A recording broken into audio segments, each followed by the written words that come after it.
Hi everyone, my name is Rebecca Villagomez. I am in speech 1321 and I'm going to talk about and inform you about John Lewis. John Lewis he is an American icon. He led the civil rights movement and he was part of lunch sit-ins in Tennessee. He he was also part of the march that took place in Alabama, and the purpose of which the march's purpose was to give voting rights to African Americans. Um, so I'm going to let you know about his life, what he did, and why he's considered an American icon. First of all, John Lewis, when he was little, he lived in Alabama. That's where he was raised as a sharecropper. His family were farmers. They raised chickens, and he had a weird habit of always being around chickens. He liked to gather the chickens and sort of have them like an audience, and he would preach to them. He would take care of them, bathe them, and treat them like pets. And he just grew very fond of them, and he started also just getting Bible verses, and he would preach to the chickens. And he grew very attached to the chickens that whenever his mom and dad cooked the chicken, he felt such an emotional attachment that he would cry and he wouldn't want to eat, and he would be mad at his parents. And so after that, he couldn't raise chickens anymore because it was that much hurtful for him. But in that part of his life, he started to find out what he really wanted to do. Like in one instance too, when he was sitting down in the living room with his mom, and they were listening to the radio, and he heard Martin Luther King speak about one of the marches, or one of the bus boycotts that he was going to do. And when he heard that voice and those words, he just grew very interested, and he wanted to know more about this man. So he started to look in newspapers and just ask a lot of questions about him. Who is he? I want to know more about him. And so that led him more to that interest in civil rights also. And whenever he got into school, which he also had a great passion of school, his parents didn't want him to go to school. They thought, we're farmers, we're black, you don't have any, you can't aspire to that. You don't have no way to get there. But he just had such a passion for education that he kept going. He would sneak out of the house and go to school. And then as years passed by, he got into a university. I forgot this. But there he started to find out more about the social movements, and he started to hear more about what the black students were doing together.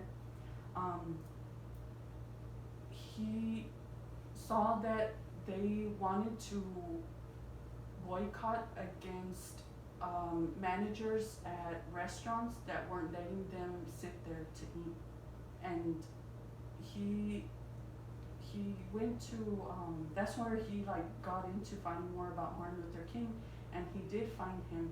And he told Martin Luther King when he found him, I'm part of this group at my university, and we have this movement or this desire to end that discrimination.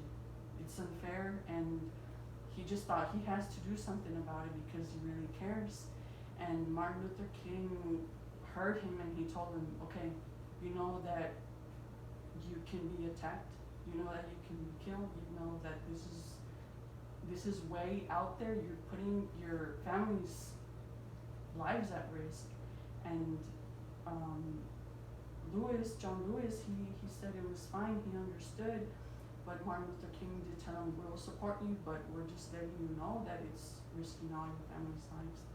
And John Lewis did go back to his family, and he told them, and they were just very upset with him. But he just felt like a strong desire in his heart that he had to do this.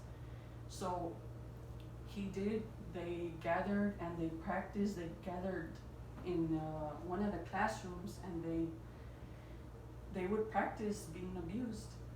They would yell at each other, hurt at each other, tempt each other's, boundaries. Like, if you're gonna, are you gonna strike back? If you strike back, then you can't do it.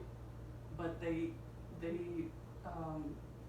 put that mental toughness in there, and they did achieve that. They went to the lunch counters and they sat there, and after a few of the lunch counter protests, some of the white people started to yell at them and push them and say like really degrading stuff to push their limits, but they didn't give in. And as that went on, they started to see the accomplishment of those sit-ins. And after a while, like as time went on by too, John Lewis became part of the march in Alabama.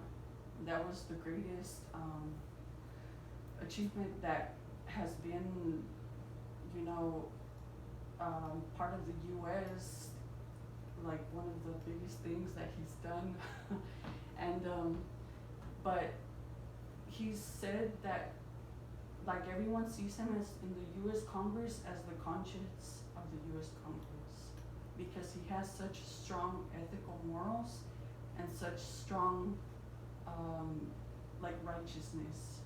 He pushes for that and he keeps going, and that's why he's admired that way, because he's made like a great impact in the civil rights movement and the U.S. and against discrimination. And I think it's very admiring to know that this is how you start from the bottom, and then you have this desire, and then look where you can be. And it's just like, just follow your passion and don't give up. And I think that's very inspiring. And I hope that I gave y'all information that will help you understand about the U.S. or about Congress, or about how the U.S. started against racism and stuff, in terms of how we are now. So does anyone have any questions? No? Okay, thank you. Yeah.